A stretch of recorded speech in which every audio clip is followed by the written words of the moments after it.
कराची के हवाले से अगर बात की जाए तो कराची में कोरोना की ही सूरत हाल के हवाले से आपको बताएं तो यहाँ कोरोना SOPs की खिलाफ वर्जी पर इंतजामिया ने डंडा उठा लिया है और ये बताया जा रहा है कि जो लोग SOPs की खिलाफ वर्जी कर रहे हैं उनके खिलाफ कार्रवाइयाँ की जा रही हैं। गार्डन के इलाके में 2 किड्स प्लेलैंड, 2 ब्यूटी सैलून समेत 5 दुकानों को सील कर दिया गया। दोनों किड्स प्लेलैंड के मालिकान को गिरफ्तार भी कर लिया गया है। बर्न्स रोड पर भी कार्रवाई की गई। 7 दुकानों समेत रेस्टोरेंट्स को सील कर दिया गया।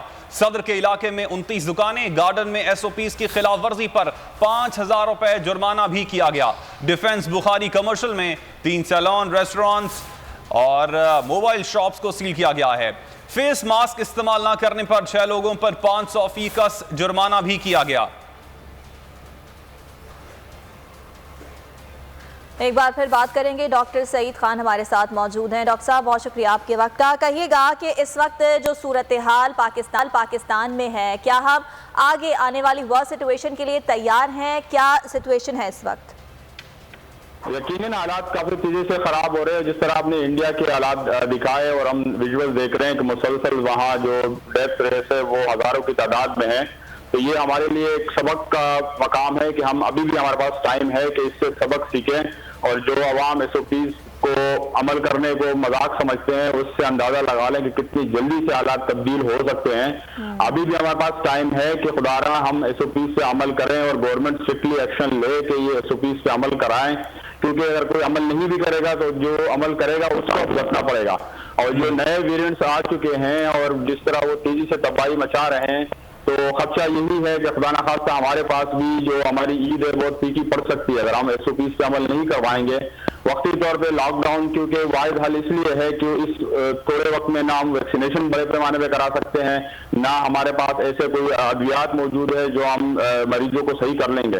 तो इसलिए वाहिद हल ये है कि मरीज बनने से हम बचाएं कि मरीज तादाद में इजाफा ना हो, और उसका वक्ती हल हमारे पास फौरी तौर पर यह है कि लॉकडाउन लगाए, लेकिन लॉन्ग टर्म पर हमें पॉलिसी मरतब करनी पड़ेगी कि बड़े लोग और SOPs से अमल करवाएं, क्योंकि ये एक लंबा फासला है, जल्दी ये हल होने वाला नहीं है मसला।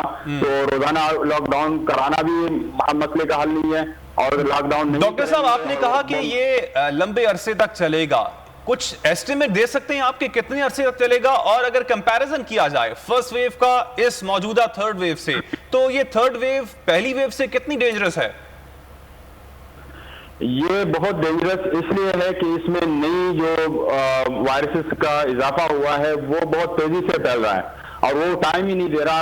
1-2 हफ्ते में वो इतने नंबर्स बढ़ जाते हैं कि जो डॉक्टर्स हैं और जो पैरामेडिक स्टाफ है वो कम पड़ जाता है, हॉस्पिटल की बेड्स कम पड़ जाते हैं। तो इसका एग्जैक्ट कोई नया फिनोमेना है, लेकिन जिन ममालिक ने वैक्सीनेशन बड़े पैमाने पर कराई है, जिस तरह अमेरिका की एग्जाम्पल अभी हमारे सामने है कि वो एक दिन में 3 मिलियन डोजेस वैक्सीन लगा रहे हैं, और उसका फायदा इनको अभी ये हुआ कि जिन लोगों को वैक्सीन लग चुकी है उसमें ना होने के बराबर बीमारी आ रही है और वहां पे इन्फेक्शन तकरीबन 0 हो चुका है जिन लोगों को वैक्सीनेशन लग चुकी है। तो मसले का मुस्तकिल हल, जामे हल यही है कि वैक्सीन लगवाई जाए, लेकिन अगर वैक्सीन नहीं लगाई जाती तो ये रोजाना की बुनियाद पे हमारे पास ये बीमारियां मुख्तलिफ शक्लों में, मुख्तलिफ स्ट्रेन में, और जिस तरह हम कभी बरतानवी वायरस कहेंगे और कभी साउथ अफ्रीका, तो वैक्सीनेशन वाहिद हल है।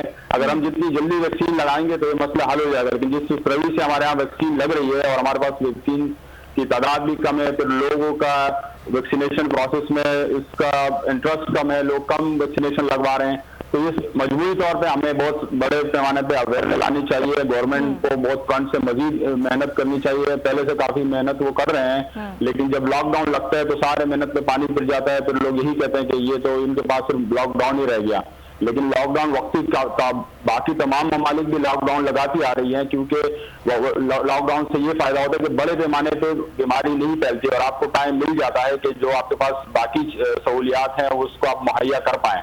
लेकिन अगर लॉकडाउन नहीं लगाएंगे फिर आपके हजारों की तादाद लाखों में चली जाएगी और फिर आपके पास संभलने का मौका नहीं मिलेगा और फिर हालात बहुत दिगरगू हो सकते हैं। तो इसलिए वक्ती तौर पर लॉकडाउन मेरे ख्याल में जो है अमल करने जा रही है। तो मेरे ख्याल में आवाम को चाहिए कि या तो SOP से अमल करे ताकि लॉकडाउन से बचे, लेकिन जब वो टाइम होता है तो SOP से अमल नहीं करते और फिर बाद में वो शिकायत करते हैं कि ये लॉकडाउन लग गया और इससे ये नुकसान हुआ। तो जब ठीक है, और गवर्नमेंट मुतादिद सूबों में लॉकडाउन, स्मार्ट लॉकडाउन की तरफ जा भी रही है। डॉक्टर साहब ये फरमाइएगा कि सिंध की अगर बात की जाए तो ये कहा जा रहा है कि सिंध में सूरत हाल इतनी ख़राब नहीं है जितनी कि पाकिस्तान के दीगर सूबों से रिपोर्ट हो रही है। मर्दान को मुकम्मल तौर पर लॉकडाउन कर दिया गया है। पंजाब में सूरत हाल काफ़ी ख़राब है। आप कोरोना टेस्टिंग लैब के इंचार्ज भी हैं, आपसे ये जानना चाहूँगी कि सिंध में इस वक्त सिचुएशन क्या है, जिस तरह से टेस्ट किए जा रहे हैं और जो फिगर रिपोर्ट की जा रही है, क्या सूरत हाल उससे ज़्यादा ख़राब है? अगर आप देखें तो हम सिंध एक महीने थोड़ा सा जो नंबर ऑफ केसेस पीछे जा रहा है। पंजाब में पहले वो शिद्दत आ गई थी, तो कोई वजह नहीं है कि सिंध में ये हालत आगे एक महीने के अंदर ना हो। तो अगर अभी फिलहाल यकीनन सूरत हाल उतनी गंभीर नहीं है, लेकिन उस तरफ इसका रुख जो है उसी तरफ जा रहा है कि नंबर्स बढ़ रहे हैं। तो अगर हम इसको ये विंडो पीरियड जो हमारे पास है उसको कैपिटलाइज करें, गवर्नमेंट ऑलरेडी स्ट्रिक्ट एक्शन ले रही है। डॉक्टर साहब ये सवाल यहाँ पे ये उठता है कि ये नंबर्स जो हमारे पास आ रहे हैं ये किस हद तक एक्यूरेट हैं, एज इन के क्या आप समझते हैं कि लोगों में टेस्टिंग करवाने का रुझान इस वक्त है जो इवन कोविड का शिकार हो भी जाते हैं और वो टेस्ट की जानिब जाते ही नहीं हैं, तो इसका मतलब है कि हमारे पास एक्चुअल नंबर्स तो मौजूद ही नहीं है? बिल्कुल, ये जो नंबर्स हमारे पास है ये सिर्फ वो नंबर्स हैं जो लोग लेबोरेटरीज में आते हैं, हॉस्पिटल आते हैं और जिनके टेस्ट हो पाते हैं। वो एक्चुअल तादाद इससे कहीं ज्यादा है क्योंकि बहुत बड़ी तादाद में लोग हॉस्पिटल जाने की जहमत नहीं करते या लेबोरेटरी जाने की जहमत ही नहीं करते और वो घर पे ही अपने आप को मेंटेन करने की कोशिश करते हैं, मैनेज करने की कोशिश कर रहे होते हैं। तो वो नंबर इसमें नहीं शामिल। यकीनन ये नंबर्स बहुत ज्यादा हो सकते हैं अगर वो सारे लोग भी टेस्टिंग की जानिब आए। बहुत शुक्रिया डॉक्टर सईद खान साहब, आपने वक्त दिया बोल टेलीविजन को।